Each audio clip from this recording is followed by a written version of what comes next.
दोस्तों, झारखंड के विकास की राह में एक जोन लग रहा सियासी अड़ंगा। हेमंत सरकार के सामने खड़ी हुई है बड़ी चुनौती।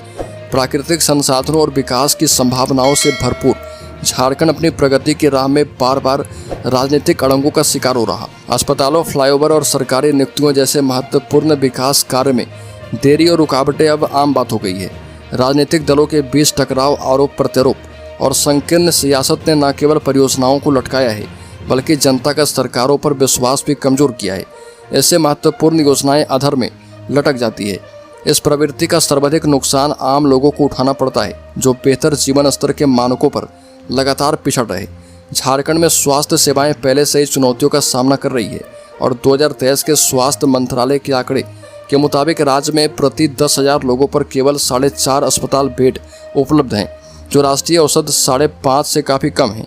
कई महत्वपूर्ण अस्पताल परियोजनाएं जैसे रांची और जमशेदपुर में प्रस्तावित मल्टी स्पेशलिटी अस्पताल राजनीतिक विवादों के कारण बरसों से लटकी पड़ी है।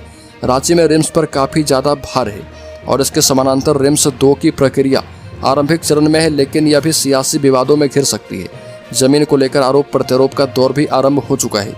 सत्तारूढ़ झारखंड मुक्ति मोर्चा ने भाजपा पर परियोजनाओं को रोकने का आरोप लगाया, जबकि भाजपा का आरोप भ्रष्टाचार और कुप्रबंधन का है। इस सियासी खींचतान का खामियाजा आखिरकार आम जनता को भुगतना होगा। बता दें कि शहरीकरण और बढ़ते वाहनों के कारण झारखंड के प्रमुख शहर जैसे रांची, धनबाद और जमशेदपुर में यातायात जाम एक गंभीर समस्या है।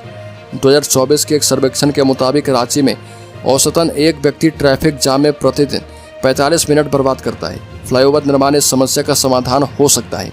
रांची में काटा टोली पर बना फ्लाईओवर इसका प्रत्यक्ष उदाहरण है और इसने शहर में वाहनों की गति बढ़ाई, लेकिन सिरमटोली मेकाउन फ्लाईओवर राजनीतिक विवादों में पड़ा और इसका निर्माण अंतिम स्टेज में है।